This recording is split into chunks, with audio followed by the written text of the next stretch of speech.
નમસ્કાર દર્શક મિત્રો, સ્વાગત છે આપ સર્વેનું જીટીપીએલ જુનાગઢ ન્યૂઝમાં। સૌપ્રથમ આજના મુખ્ય સમાચાર। 9મી જૂને મોદીની ત્રીજી વખતની થશે શપથવિધિ।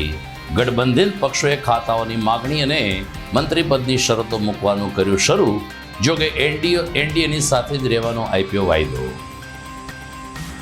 પર્યાવરણ દિન નિમિત્તે ઉપરકોટ ખાતે યોજાઈ જતી ચિત્ર સ્પર્ધા, તો ઉમા મહિલા સંગઠને 170 રોપાઓનું વિતરણ કરીને પ્રકૃતિ જતનની કરી પહેલ।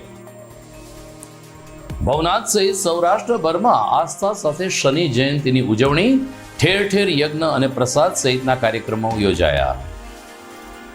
અને એનએસયુઆઈના પ્રમુખના અપહરણ પ્રકરણમાં ગોંડલના ગણેશ જાડેજાની ધરપકડ। ગત રાત્રે ગોંડલથી જુનાગઢ લાવવામાં આવ્યો, આજે કોર્ટમાં રજૂ કરવામાં આવ્યો। આ તમામ સમાચાર આપણે વિગતવાર જોઈએ તે પહેલા લઈએ એક બ્રેક।